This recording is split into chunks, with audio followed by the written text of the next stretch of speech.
nel pomeriggio nel Valdobbiadenese, Valdobbiadene piovuti dal cielo, chicchi grandi 5 centimetri, tanti danni a Corduda, Pederobba, devastate anche le macchine del comune. Tragedia sfiorata questa mattina a Casella d'Asolo, un grosso albero a causa del maltempo è caduto su un'auto in transito, ferito un 45enne del posto. Il giorno dopo la tromba d'aria che ha devastato il Comelico, il Cadore, Teti scoperchiate, alberi abbattuti, famiglie evacuate, centinaia di interventi dei vigili del fuoco. Pugni e calci alle auto e vetrine sfondate a Ponte della Priula, dove la notte scorsa in pieno centro un giovane ha dato un'escandescenza dopo il rifiuto dei gestori del bar di servirgli dell'alcol. Il centro storico di Treviso perde altre attività storiche dopo la ferramenta di Piazza Borsa. Toccherà al bar al municipio e Torri, Talamon e Vasconetto raccontano come è cambiato il lavoro. Mancano oltre 22.000 lavoratori nella Marca, oltre 2.200 in più rispetto allo scorso anno. La CGIL di Treviso ha fatto i calcoli e chiede di formare i migranti.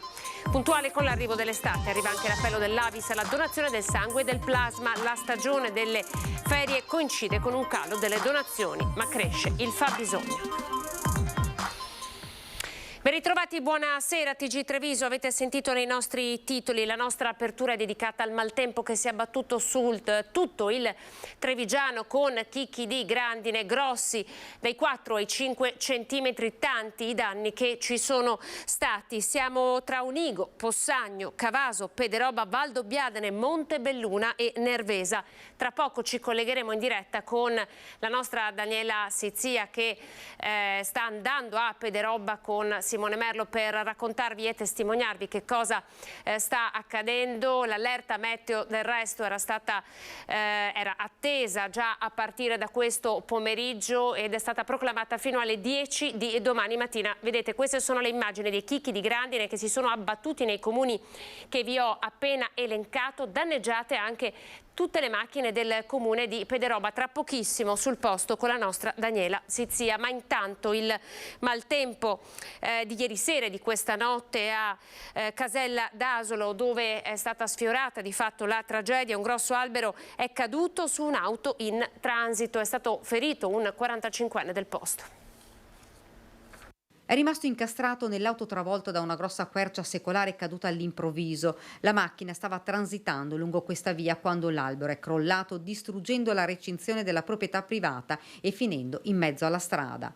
L'automobilista, 45 anni, residente a pochi chilometri dal luogo dell'incidente, intrappolato nella vettura, è stato liberato dai vigili del fuoco. Portato con l'ambulanza all'ospedale, l'uomo è stato medicato e dimesso. Fortunatamente non ha subito grosse conseguenze. Un vero miracolo, visto l'auto rimasta sotto i grossi rami dell'albero. A provocare la caduta della quercia, l'improvviso maltempo che si è abbattuto nella zona. Ieri sera probabilmente l'ondata d'urto, il forte vento ha lesionato, lo ha incrinato e questa mattina improvvisamente per una piccola brezza, perché non c'era vento, è caduto. Raffiche di vento ed una grandinata che ha provocato danni anche all'agricoltura, chicchi grossi come palline da golf. Fortunatamente, ha spiegato il vice sindaco, la tempesta è durata poco tempo. Cambiamenti climatici che sono ormai all'ordine del giorno. Questo fa pensare anche per le amministrazioni e noi faremo anche un intervento presso i parchi pubblici di un monitoraggio delle piante con gli agronomi, con dei forestali, per vedere anche lo stato di salute delle piante per prevenire eventualmente questi possibili danni, almeno sui luoghi pubblici, insomma. Nelle prossime ore purtroppo è previsto ancora maltempo, si spera, ci dice il vice sindaco, che non ci siano tempeste con l'intensità di quella appena avvenuta. Alberi caduti sopra le auto, grandine che si è abbattuta sulle automobili. Dei danni alle auto causati dal maltempo parla il presidente del gruppo Automotive di Confartigianato, che domani sera ha promosso un convegno in piazza delle istituzioni su un settore che sta cambiando velocemente.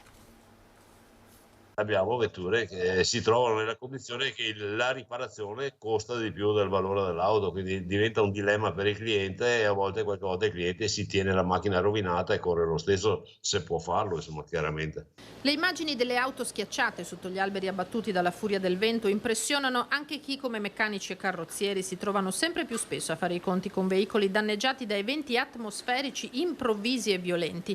Un'escalation che suggerisce, secondo il presidente del gruppo Automotive, Automotive di Confartigianato Treviso, Gianluigi Buosi, di assicurare il proprio veicolo perché l'impatto economico rischia di essere molto pesante. È sempre conveniente avere una polizza assicurativa visto il tipo di eventi che succedono, perché non serve che sia solo la tempesta, ma basta una folata di vento che ti arriva un ramo sull'automobile e quello ti può già generare un sacco di fastidi, di problemi. C'è un forte incremento, soprattutto ad esempio chi lavora molto sono le carrozzerie, i levabolli, chiamiamoli così, detti, che sono quelli che fortunatamente in qualche modo, senza smontare tante cose dell'auto, riescono a volte a sistemare le piccole botte da tempesta, eccetera. Dopo i danni più consistenti purtroppo ci vuole tempo, ci vuole materiale e quindi là si comincia a salire 3, 4, 5 mila euro di danni. Officine e carrozzerie con poco personale in difficoltà nel reperire pezzi di ricambio perché le stesse società fornitrici sono a loro volta alle prese con organici ridotti. Purtroppo a volte sono anche danni irriparabili, cioè nel senso che si è costretti a buttare via la macchina perché il costo della riparazione supera il valore della vettura, e questo è un altro problema che purtroppo sta aumentando sempre di più. Spero che la maggior parte abbia un'assicurazione, almeno così il proprio portafoglio rimane un po' sano, però a volte un po' di tempesta può creare 3, 4, 5 mila euro di danni in breve tempo. Pugni e calci alle auto e vetrine sfondate. Siamo a Ponte della Priula, dove la notte scorsa in pieno centro un ragazzo ha dato in escandescenza dopo il rifiuto dei gestori del bar di servirgli da bere. Guarda come faccio! Chiama quello che volete, chiama! Sono ancora scossi la titolare del bar al Quadrivio di Ponte della Priula e il suo collaboratore. Attimi di paura dati dalla rabbia incontrollata di un giovane che al rifiuto di servirgli da bere ha dato in escandescenza. Entra sto tipo, vuole da bere, lo vediamo un po' alticcio, però lui dice no, io non ti posso dare da bere, io anche ho detto non dategli da bere, quando si vede queste cose non si dà da bere, perché appunto andiamo incontro a cose sgradevoli poi, c'è anche il fatto che magari escono fuori, fanno danni, queste cose, cioè ci premoniamo prima. Era circa mezzanotte quando il ragazzo è entrato nel bar visibilmente alterato. Al rifiuto dei gestori di servirgli dell'altro alcol, il giovane, un 28enne di origini marocchine regolarmente residente in Italia, è uscito dal locale e con rabbia ha afferrato i resti dei vasi di cemento distrutti a causa di un incidente avvenuto sabato notte. Un impatto che ha divelto tavolini e rotto i vasi che delimitavano la strada e il parcheggio del plateatico del bar. Ho cominciato a sbatterle, ma a lanciare cose inverosimili sulle finestre, poi si vedono comunque detriti che sono anche pesanti, e da lì poi i tavoli, vabbè che i tavoli erano già rotti dall'incidente, ma ha preso proprio i pezzi e li ha scagliati contro le vetrate. Ha tentato anche di aggredire persone? A persone, poi si è messo davanti un camion e da lì l'ha fermato e ha cominciato a minacciare anche lì, poi dopo ha preso macchine, ha dato botte alle macchine, cioè ha dato colpi alle macchine. Rabbia che si è scagliata anche contro le macchine che passavano davanti al bar. Il 28enne è arrivato a stendersi sulla strada, fermando il traffico. In quel momento là urlava e minacciava e faceva e tutto. Adesso io spero che la sua rabbia gli sia passata, però restano i conti da pagare. Un gesto che ha allarmato i passanti, che hanno subito chiamato i carabinieri per tentare di fermare il prima possibile l'azione sconsiderata del ragazzo.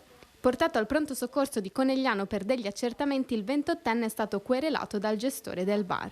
Si stimano danni per circa 4.000 euro. Il sentimento di odio non c'è, ma devo tutelarmi. Testimone oculare della vicenda, il consigliere regionale della Lega Villanova rientrava a casa ieri sera dopo aver partecipato ad un dibattito nei nostri studi. È arrivato a Ponte della Priula, mi sono trovato di fronte a dei lampeggianti dei carabinieri. La prima impressione è che ci fosse stato un incidente, perché si vedeva un tir bloccato in uscita dalla rotatoria, si vedeva il plateatico di un bar completamente distrutto, quindi sembrava che il tir avesse sbagliato manovra. In realtà dopo avvicinandomi ho visto che c'erano dei carabinieri che intimavano a una persona di mettersi per terra, una persona in evidente stato di alterazione che urlava, vetrine rotte, c'erano le fioriere per terra, c'erano delle macchine macchine ferme con dei danni notevoli sul cofano, probabilmente dovuti a dei pugni, e quindi una situazione molto critica con diverse persone che stavano guardando, nonostante fosse un'ora tarda. E vedere situazioni come queste fanno riflettere e ci fa arrivare a una conclusione che chi arriva nel nostro paese e delinque, spaccia o si presta a atti di questo tipo non può rimanere nel nostro paese. Dobbiamo veramente dire grazie alle forze dell'ordine che intervengono sempre, però ci deve essere anche una presa di posizione forte per rimpatriare chi non si merita di stare in Italia e in Veneto. Temperature elevatissime, da qui anche appunto queste tempeste con questa energia che si scarica poi e crea i danni che abbiamo visto. Temperature elevate che mettono peraltro in difficoltà soprattutto gli anziani. Vediamo. Temperature ed umidità elevata che rendono sempre più pesante la vita nelle città. Nella morsa del caldo i comuni si sono attrezzati per proteggere soprattutto le categorie più fragili della popolazione e far fronte all'ondata di calore sulla base delle indicazioni che arrivano quotidianamente dal bollettino regionale. Dall'altra parte ovviamente le 10 regole fondamentali proprio legate alle buone regole, e quindi al bere l'acqua, al fatto di utilizzare degli indumenti comodi, non uscire nelle ore più calde. Dall'altra parte invece quei piani che invece le strutture, i centri servizi hanno fatto proprio per l'emergenza caldo, legate proprio agli ospiti all'interno delle strutture. RSA organizzate per far fronte all'ondata di calore con impianti di condizionamento che stanno lavorando a pieno regime. Nelle strutture i climatizzatori stanno andando a go-go, stanno andando a tutto vapore, quindi abbiamo anche delle squadre che sono molto attente affinché tutto continui a funzionare, perché quando le macchine sono tirate, diciamo così, bisogna stare attenti che non succeda qualcosa di irreparabile, perché in questi momenti sarebbe davvero drammatica. Case di riposo che in questo periodo di caldo estremo sono disponibili ad accogliere per qualche ora in ambienti climatizzati gli anziani che si trovano in difficoltà a casa e non hanno l'aria condizionata. Le porte dell'ISRA rimangono aperte, dopo si chiudono proprio per tenere il fresco, ma insomma rimangono aperte per chiunque ne abbia bisogno. In situazioni drammatiche di questo tipo non si discute. E aggiungerei anche il fatto che noi seguendo un migliaio di anziani a domicilio, insomma, se vediamo delle situazioni un po' critiche, li invitiamo a passare qualche mezza giornata da noi, come se fosse, come dire, un fuoriporta all'interno delle nostre strutture, in modo tale da garantire a loro stessi durante proprio la giornata una maggiore salvaguardia della loro salute. Ancora un incidente nelle strade della Marca. Questa mattina una moto si è scontrata contro un trattore, accaduto a Vittorio Veneto in via Calderara, dove un giovane di 26 anni residente in zona in sella alla sua motocicletta si è scontrato per cause ancora in corso di accertamento contro un trattore. Violento l'impatto, il giovane è stato sbalzato sull'asfalto, subito soccorso dai sanitari del 118, intervenuti sul posto con l'elicottero, è stato portato all'ospedale di Conegliano. Ha riportato diverse ferite ma fortunatamente non è in pericolo di vita. In attesa di collegarci con la nostra Daniela Sizia, che sta raggiungendo il comune di Pederobba, dove il maltempo di questo pomeriggio con la forte grandine sta creando i danni maggiori, andiamo in centro storico a Treviso, centro storico che perde nuove botteghe dopo la storica ferramenta di Piazza Borsa, ora anche il bar del municipio. Le botteghe storiche raccontano di come è cambiato il lavoro, di come è cambiata la città. L'unica a dire è che mi dispiace e basta, non si può dire sulle altre persone perché loro sanno casa sua cosa c'è e cosa non c'è. L'ultimo ad abbassare le serrande in centro è la storica ferramenta Bellieni. Ultimo giorno di lavoro sabato scorso, era aperta dal 1983. Il prossimo a chiudere sarà il bar al municipio. Hermes, gestore tra i più amati e riservati del centro storico, lascia a 67 anni per godersi la pensione, con la promessa di affiancare chi prenderà il timone dello storico locale all'ombra di Cassugana. 25 metri quadrati per 750 euro di bolletta della luce, l'ultima quando ancora il condizionatore non era acceso. Tempi duri anche per le storiche botteghe del centro. Chi resiste mette in campo esperienza e passione in una città che raccontano non essere più la stessa da anni, tra affitti molto alti, rincari e numero di residenti che si è dimezzato. 1897 che l'attività è di famiglia e sono la quarta generazione. È la passione sostanzialmente che oggigiorno è l'unica cosa che ti porta avanti, che porta avanti queste attività, e la ricerca sempre di qualche prodotto che che sia un po' innovativo pur rimanendo nella tradizione della nostra attività. Io sono la quinta, più 2 generazioni di un'altra famiglia che c'era prima di noi, quindi superiamo i 200 anni. Io ogni tanto ci penso, ma chi me l'ha fatto fare? Mutui, spese, Covid, il calo di lavoro, poca gente che abita in centro, quindi meno affluenza di clienti. Tante volte dice che me l'ha fatto fare, eppure continuo perché c'è la voglia di portare avanti qualcosa che ce l'hai dentro nel cuore, insomma. Non è che le cose vadano benissimo, specialmente in certi momenti e in certe fine settimana che non sono più quelli di una volta, ma per fortuna c'è finalmente il supporto del turismo. Se un giorno non dovessi farcela toccando ferro, verrà fuori l'articolo, 2 o 3 giorni, così se ne parlerà, poi finisce tutto. Purtroppo questa è la realtà. Io mi auguro che i pochi che ci sono ancora tengano botta e che anche perché rappresentiamo il passato di Treviso, che è stato sempre un passato eccezionalmente bello. Io mi auguro di continuare finché la salute mi assiste. Sul tema è intervenuta anche la FIPE di Treviso, che ha fornito diversi spunti di riflessione sulla città. Secondo i dati in mano ad Ascom Confcommercio, sono 2 i fenomeni che stanno caratterizzando la vita delle città. Chi compra casa spende, ma lavora anche molto lontano, fa ritorno in città solo pochi weekend all'anno. Chi apre nuovi esercizi, in 6 casi su 10 chiude entro l'anno. Le botteghe storiche del centro hanno retto l'urto della trasformazione, hanno beneficiato per certi versi del Covid. Oggi a loro viene chiesta la capacità di innovare.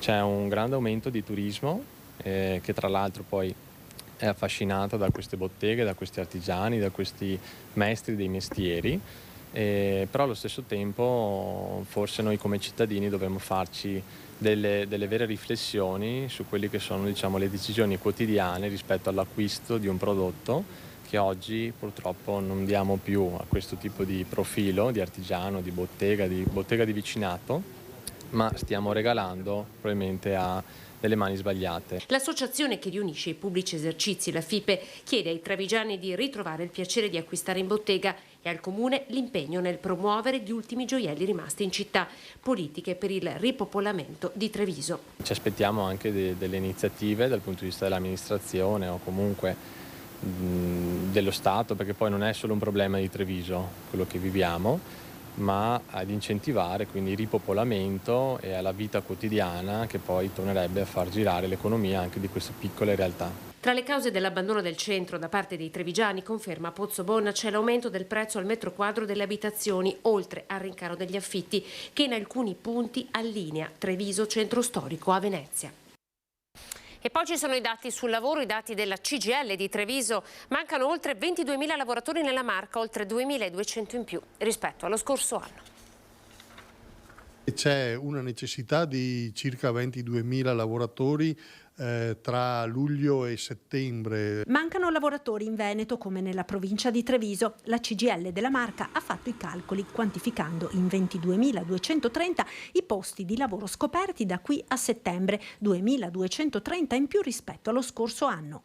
È chiaro che il territorio non ha questa disponibilità e che bisogna assolutamente far tesoro di chi arriva anche da altre parti del mondo. Industria, turismo, servizi, non c'è settore che non risenta della difficoltà delle aziende nel reperire personale. Anche le imprese agricole, specie in vista della vendemmia, tornano a chiedere una revisione delle quote di lavoratori stranieri assegnate al nostro territorio. Il numero dei stranieri che era stato assegnato alla provincia di Treviso e a tutto il Veneto era inferiore a quello che erano le esigenze di manodopera, perciò se c'è questa opportunità è da cogliere, ma ci devono essere le condizioni per poterlo fare. Secondo la CGIL serve un'assunzione di responsabilità da parte della classe politica per una gestione corretta dei flussi migratori, facendoli diventare un'opportunità. La fobia, la paura e il populismo non hanno mai risolto le questioni. Le questioni vengono risolte quando si mettono le mani nei problemi e si prova a trovare una soluzione che provi a far fare un passo in avanti a tutti quanti. Puntuale con l'arrivo dell'estate arriva anche l'appello dell'Avis alla donazione di sangue e di plasma, perché l'inizio della stagione estiva coincide con un calo delle donazioni, però cresce il fabbisogno. Gli ammalati assolutamente non vanno in ferie e hanno necessità assolutamente del nostro sangue e del sangue dei nostri donatori.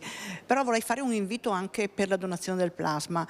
Con l'arrivo dell'estate si intensificano gli appelli per compensare la carenza di sangue. Cresce nei mesi estivi il fabbisogno, mentre calano le donazioni quando la gente è in ferie. A servire è in particolare il plasma. Il Veneto ha raggiunto l'autosufficienza, ma a livello nazionale no. Lo dobbiamo diventare, è fondamentale la donazione del plasma assolutamente, perché con il plasma si fanno gli emoderivati che servono come salvavita, medicinale salvavita. Di conseguenza l'invito forte che voglio fare non solo d'estate ma anche nel proseguo: doniamo il sangue ma doniamo anche il plasma. L'Avis è impegnato in una campagna di sensibilizzazione alla donazione rivolta soprattutto ai giovani. Diventare donatore è semplice ed il contributo di tutti è importante.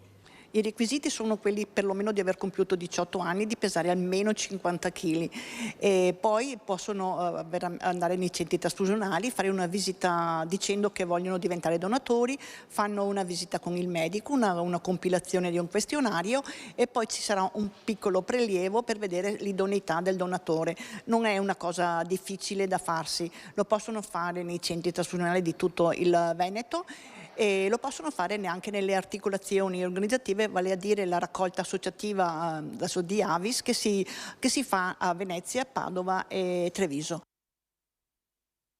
Andiamo in pubblicità, a tra poco.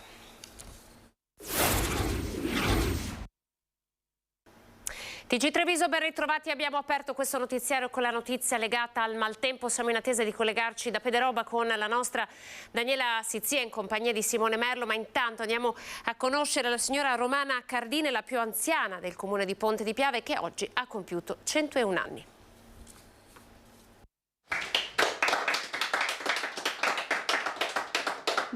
Le consegniamo anche l'atto di nascita a ricordo dei 101 anni fa in cui è stato iscritto.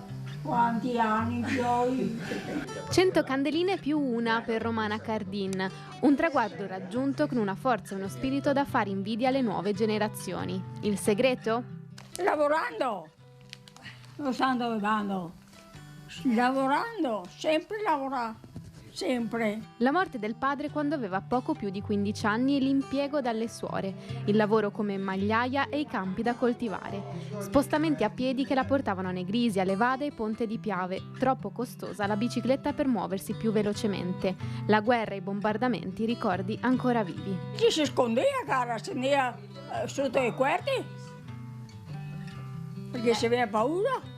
Instancabile Romana Cardin, ancora oggi sale e scende le scale da sola, anche se è fondamentale l'aiuto dei figli che le stanno sempre accanto, Alberto, Lina, Maria Rosa e Fiorenza, ai quali ha dato molto. Rispettare sempre il prossimo ed impegnarsi, perché purtroppo la vita... E di lavorare. La vita, cioè hai alti e bassi, puoi inciampare, puoi ritirarti su, avere la forza di ritirarsi su e affrontare il meglio possibile il cammino. 4 figli, 4 nipoti e 2 pronipoti, una vita di lavoro e fatica affrontata sempre con tenacia senza mai perdersi d'animo. Una forza che la porta ancora oggi a passare le giornate in tranquillità a leggere i giornali senza bisogno di occhiali. Evviva! Romana, evviva! Evviva! Evviva! Cinci! E 2!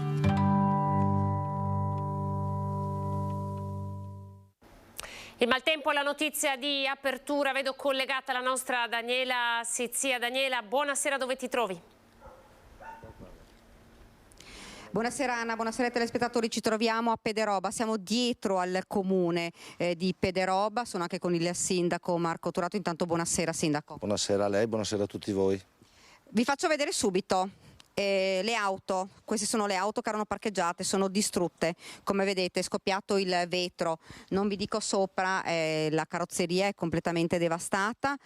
Se ci spostiamo con Simone vi faccio vedere un'altra auto, anche questa è completamente distrutta, ci diceva il sindaco una vera e propria tempesta. Guardate qui, anche qui questo vetro, sono tutte auto private, auto anche del comune, ma questo non è tutto perché una grandine mai vista, sindaco, una tempesta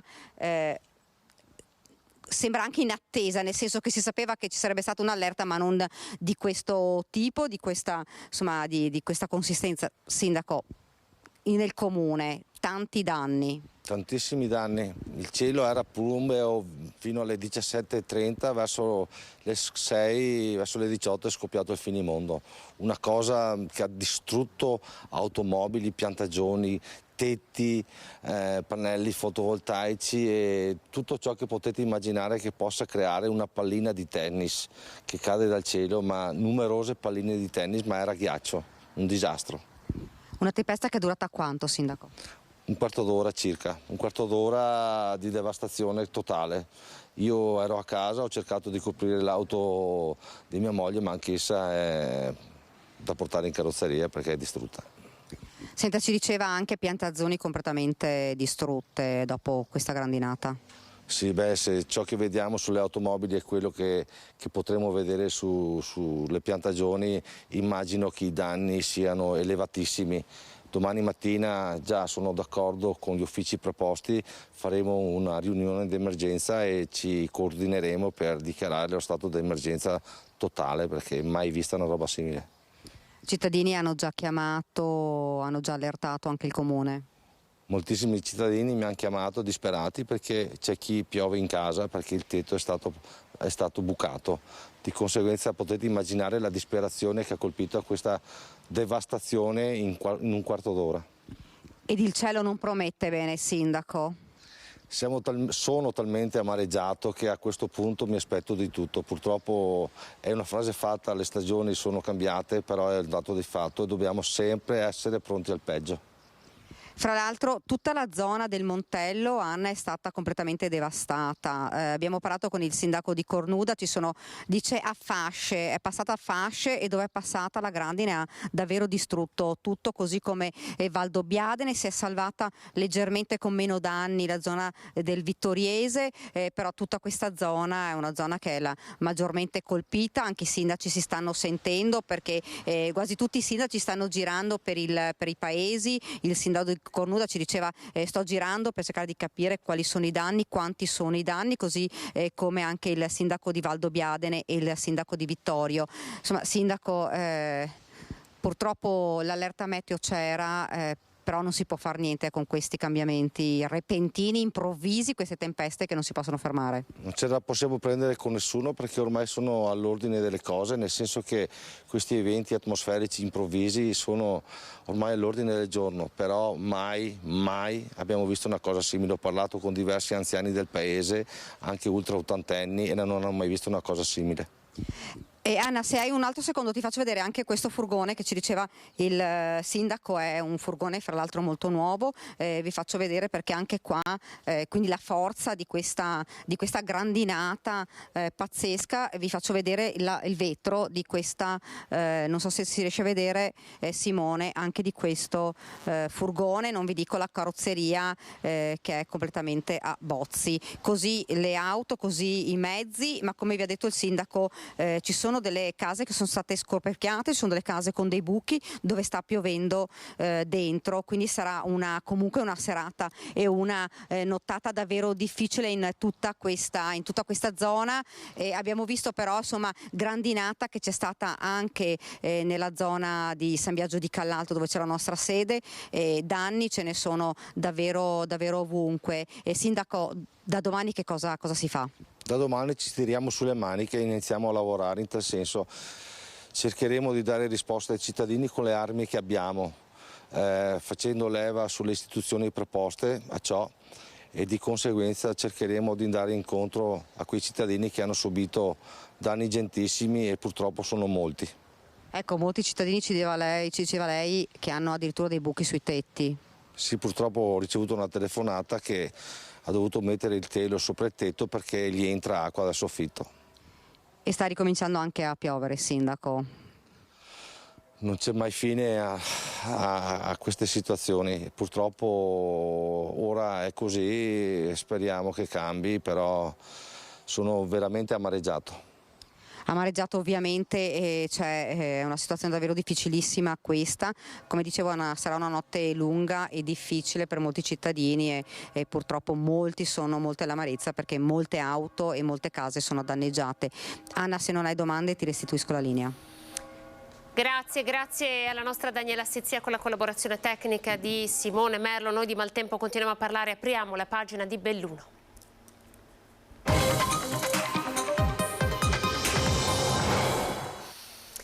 Sono oltre 170, vediamo gli ultimi aggiornamenti, 170 gli interventi già eseguiti dai Vigili del Fuoco per l'emergenza maltempo che ha colpito il bellunese, in particolar modo la zona del Lagordino, Cadore e Comelico. Nel pomeriggio altre richieste sono arrivate alla sala operativa per danni causati dal peggioramento delle condizioni meteo. Gli interventi dei Vigili del Fuoco presenti con squadre del comando, delle sedi permanenti e di 15 distaccamenti volontari, soprattutto per mettere in sicurezza i tetti con lavori di coperture provvisorie e taglio di piante. Si parla di sistemare il territorio dopo quello che è accaduto ieri sera con la tromba d'aria, e nuovi danni sono stati causati con le piogge della giornata di oggi. Siamo nelle zone di Campolongo, di Santo Stefano di Cadore. Il presidente Zaia, tra l'altro, in mattinata ha firmato lo stato di emergenza regionale. Vediamo il servizio di Tiziana Bolognani.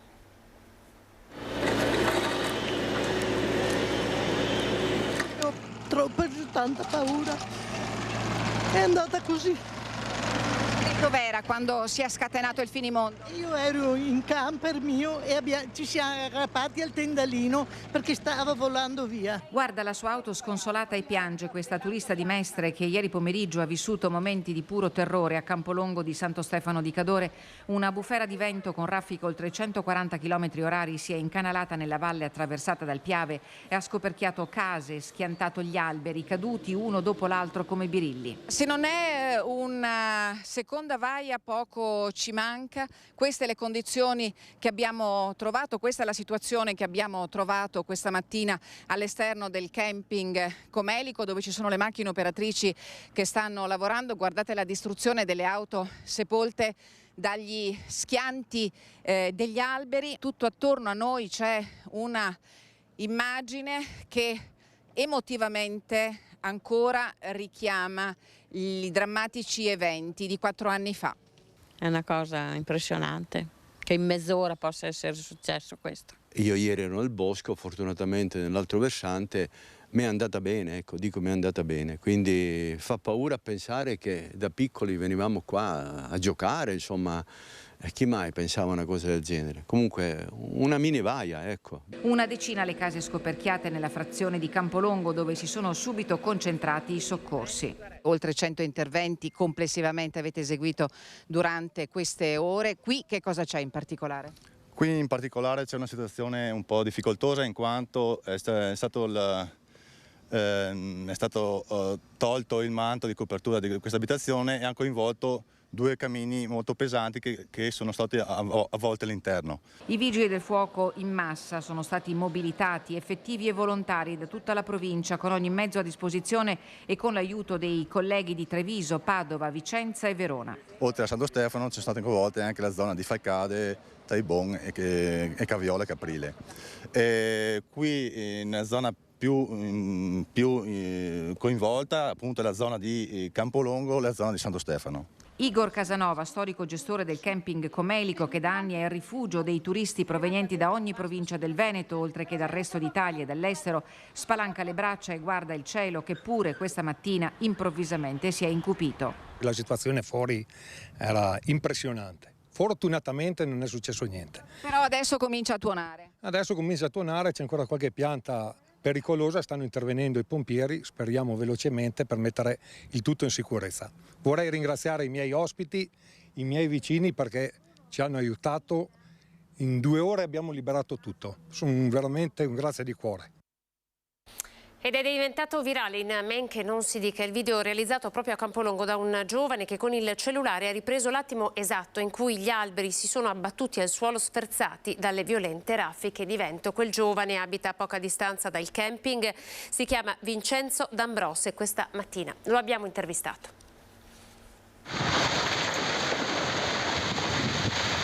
Vincenzo, che cosa hai visto ieri pomeriggio? Tutto ad un tratto è diventato nero, buio, e dopo dalle montagne là in fondo si è vista proprio la nube di pioggia con le forti raffiche di vento che venivano verso di noi, verso la valle. E tutto ad un tratto sentivi il rumore degli alberi che si rompevano, dei tetti che si scoperchiavano, e come potete vedere anche là in fondo, sì, ci sono stati danni. E tu hai fatto il video che è diventato simbolo di questo evento drammatico che ha richiamato Vaia, e Vaia 4 anni fa anche qui ha lasciato molti segni. Sì, difatti io mi trovavo qua sotto, stavo spostando le macchine per paura della tempesta, e in quella mi sono trovato davanti allo scenario, quindi ho acceso il telefonino? Ho acceso il telefono e ho filmato. Mi pareva una bella, sì, una cosa importante, quindi l'ho filmata.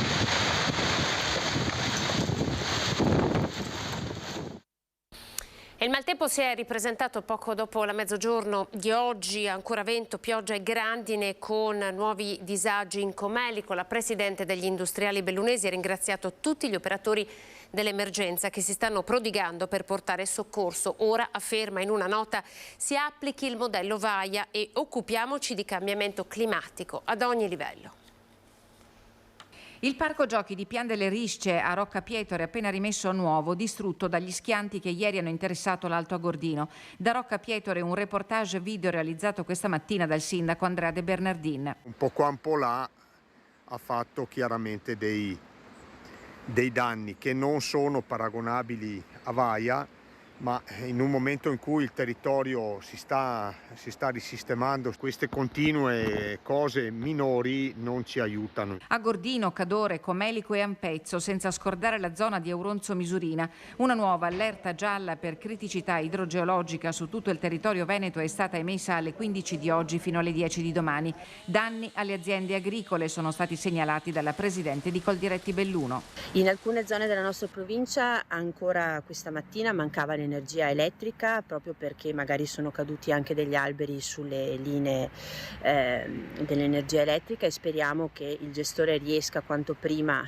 a ripristinare la corrente, in modo che le nostre aziende possano tornare a fare quelle che sono le proprie attività quotidiane. Una serie di controlli sono stati attivati dal settore difesa del suolo dell'amministrazione provinciale. Non sono stati registrati nuovi dissesti o aggravamento di situazioni note come quella della frana di Cancia a Borca di Cadore. L'unico piccolo dissesto è stato segnalato nella valle di San Lucano a Taibona Gordino. Purtroppo ancora una volta la montagna ha dovuto fare i conti con un evento meteo che si è rivelato violento e distruttivo. Le parole del presidente della provincia Roberto Padrin. Per la conta dei danni è ancora presto, ma si presumono assai ingenti.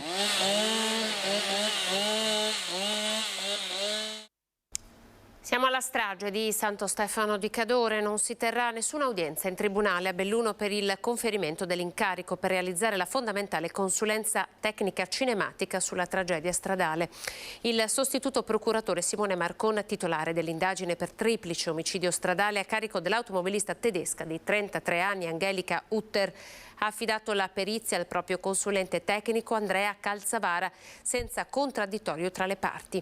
I familiari delle vittime, Marco Antoniello, il piccolo Mattia e la nonna materna Maria Grazia Zuin di Favaro Veneto, si sono affidati all'avvocato Alberto Berardi di Padova e attraverso lo studio 3A hanno messo a disposizione quale consulente tecnico di parte l'ingegner Mario Piacenti, che svolgerà per conto della parte offesa tutti gli accertamenti tecnici necessari e i propri approfondimenti, a partire da quelli sull'Audi A3 condotta dall'indagata e sui rilievi effettuati dalle forze dell'ordine. Una puntata speciale questa sera per la nostra storia. Dalle 21:15 racconteremo il primo scandalo tangenti della storia italiana. Con l'avvocato Fabio Capraro ripercorreremo la vicenda dei petrolieri Brunello, ma anche le trame nere con Piazza Fontana e il trevigiano Giancarlo Stiz, primo giudice che indagò sul terrorismo nero. Poi ripercorreremo la tentata evasione del carcere di Santa Bona di Roberto Suco con Francesco Massimo, che dopo quell'episodio arrivò a Treviso e per 30 anni diventò lo storico direttore della casa circondariale, dopo aver diretto il carcere di massima sicurezza di Pianosa e condiretto quello di Poggioreale a Napoli. In esclusiva la sua testimonianza degli incontri in cella con il boss della nuova camorra organizzata Raffaele Cutolo. Appuntamento questa sera dunque alle 21:15 con le immagini dell'epoca, le testimonianze della nostra storia. Un'esclusiva di Antenna 3. Ed è tutto per questa edizione dei nostri telegiornali. C'è il tempo per dare uno sguardo al meteo. Grazie per essere stati in nostra compagnia. Una buona serata. Arrivederci.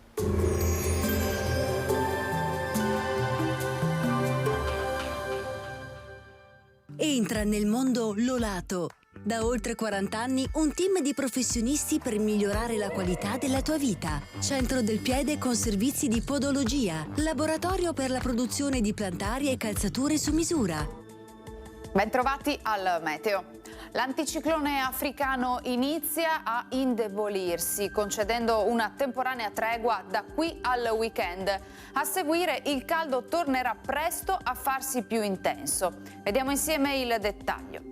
Sul Veneto al mattino avremo molte nubi, dalle ore centrali tendenza ad aumento dell'instabilità su Alpi e Prealpi con probabili locali rovesci sparsi.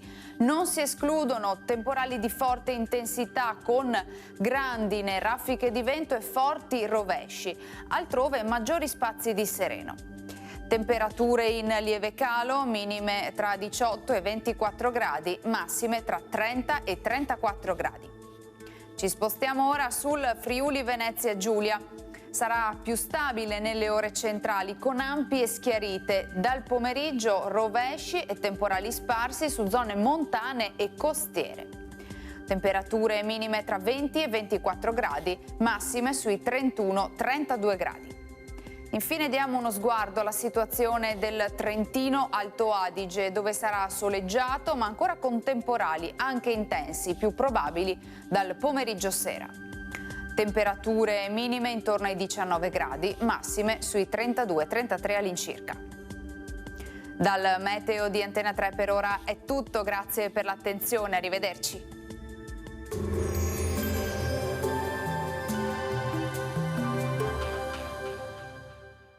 Busti, tutori e protesi di arto personalizzati. Ortopedia e sanitaria Lolato. A Treviso e Montebelluna. Lolato, soluzioni per star bene.